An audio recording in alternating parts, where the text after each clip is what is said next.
안녕하세요. 프로젝트 하다 보면 테스트 단계에서 문제가 터지거나 예상 못한 품질 이슈가 생기는 경우들 종종 있잖아요. 이게 단순히 테스터 수가 부족해서 그런 걸까요? 오늘 저희가 같이 볼 자료들은 좀 다른 얘기를 하는 것 같아요.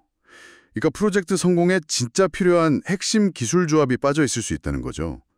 그래서 이번 시간에는 여러분께서 공유해 주신 자료들 보면서 소프트웨어 테스트팀 구성원에게 어떤 구체적인 기술들이 필요한지 한번 깊이 파헤쳐 보겠습니다. 자료를 보면요, 테스트 인력을 확보하는 걸 계획이 되게 중요한 부분으로 보더라고요. 어떤 역할 또 어떤 기술이 필요한지 이걸 딱 파악해야 한다, 이렇게 강조하는데 특히 역량을 전문성이랑 방법론 이렇게 나누더라고요. 오늘은 주로 이 방법론적 측면, 그러니까 테스트 프로세스 단계별로 구체적으로 어떤 기술이 필요할까 여기에 좀 초점을 맞춰보죠. 자, 우선 테스트 계획 단계. 이때는 아무래도 전체적인 전략을 짜야 하잖아요. 그래서 개념적 지식, 그러니까 큰 그림 보고 방향 잡는 능력, 이게 중요하다고 하고요. 그리고 모니터링 및 제어 단계에서는 전체 진행 상황을 관리하고 조율해야 하니까 이건 당연히 프로젝트 관리 기술이 필요하겠죠. 분석 단계로 넘어가면 요구사항 제대로 이해하고 또 잠재적인 위험 같은 걸 찾아내는 거. 날카로운 분석 기술이 핵심이래요. 요구사항 문서 같은 거, 그 행간을 읽는 능력, 그런 거겠죠? 네, 맞아요. 근데 여기서 진짜 흥미로운 부분은 설계 단계인 것 같아요. 테스트 케이스 있잖아요. 뭘 어떻게 테스트할지 구체적인 방법을 설계할 때 이때는 테스트 기법 기술이 필요하다고 나와요. 예를 들면 경계값 분석이니 동등 분할이니 하는 그런 기법들을 잘 아는 능력이죠. 근데 동시에 테스트 환경을 설계할 때는 또다시 개념적 지식이 요구된다는 점이에요. 이게 좀 재밌죠. 그렇군요. 그러니까 설계 단계에서도 하나만 필요한 게 아니라 구체적인 기법도 알아야 하고 동시에 전체 시스템 보는 눈도 있어야 하고 상당히 다각적이네요, 정말. 그럼 구현 단계는 어떤가요? 구현 단계는 이제 실제로 테스트를 준비하는 거니까요. 여러 테스트 중에서 뭘 먼저 할지 이런 걸 결정하는 판단 기술이 중요해지고요. 그리고 또 테스트 스크립트 짜거나 환경 구축하는 거, 이런 실제 작업을 위한 전문 기술 지식이 필요하죠. 프로그래밍 언어라던가 특정 테스트 도구 사용법 같은 거요. 네네.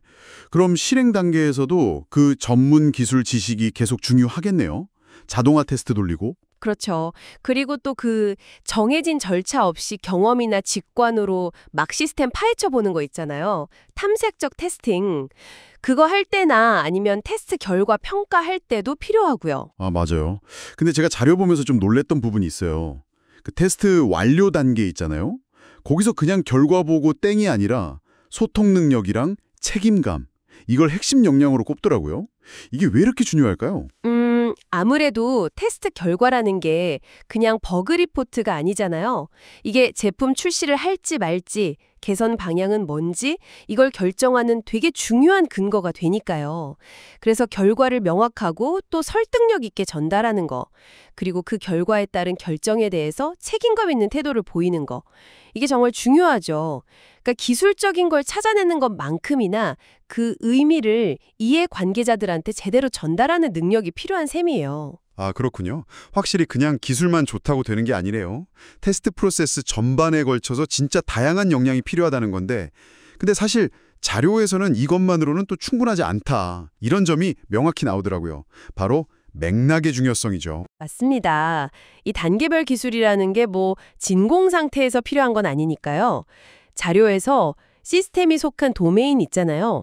예를 들어 금융 IT라든지 자동차, 게임 산업 같은 그 해당 분야에 대한 전문 비즈니스 지식, 이게 결정적일 수 있다고 지적해요. 시스템 기능이 비즈니스 요구사항에 진짜 맞는지 평가하려면 당연히 그 비즈니스 자체를 알아야 가능한 거니까요. 네네. 예를 들면 금융 시스템 테스트면 규제 준수 이런 게 중요할 거고. 그렇죠. 게임 테스트는 또 재미나 사용자 경험이 훨씬 중요할 수 있고요. 맥락에 따라 완전히 다른 거죠. 도메인 지식 말고 또 어떤 맥락이 중요할까요? 사용된 기술 스택에 대한 전문 기술 지식도 빼놓을 수 없죠.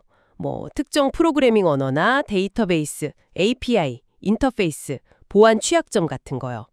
여기에 대한 깊은 이해가 필요할 수 있어요. 그리고 또 프로젝트가 어떤 개발 생명주기 모델, 그러니까 SDLC 모델을 따르는지, 폭포수 방식이냐, 애자일이냐. 여기에 따라서도 필요한 테스트 접근법, 역할, 시기 같은 게 다 달라지니까 이것도 알아야 하고요. 결국엔 프로젝트의 그 구체적인 정황, 이게 필요한 기술 스펙을 딱 결정짓는 핵심 열쇠인 셈이죠. 자, 그럼 이 모든 내용을 한번 종합해 볼까요? 효과적인 테스트팀을 꾸린다는 거, 이게 그냥 테스터라는 직함 가진 사람 모으는 게 아니라는 거네요.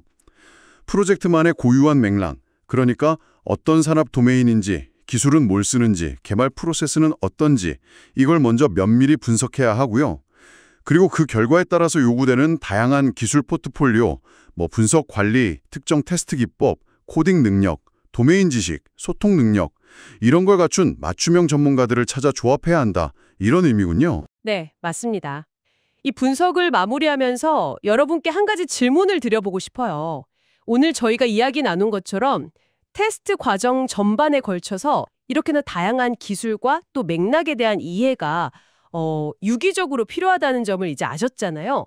이 인사이트가 앞으로 여러분의 프로젝트에서 테스트팀과 협업하실 때 혹은 품질 관리 전략을 짜거나 평가하실 때 어떤 변화를 가져올 수 있을까요? 단순히 버그 찾는 행위를 넘어서 프로젝트 성공을 위한 전략적 파트너로서 테스트팀의 역량을 어떻게 좀 새롭게 바라볼 수 있을지 한번 진지하게 생각해 보시면 좋겠습니다.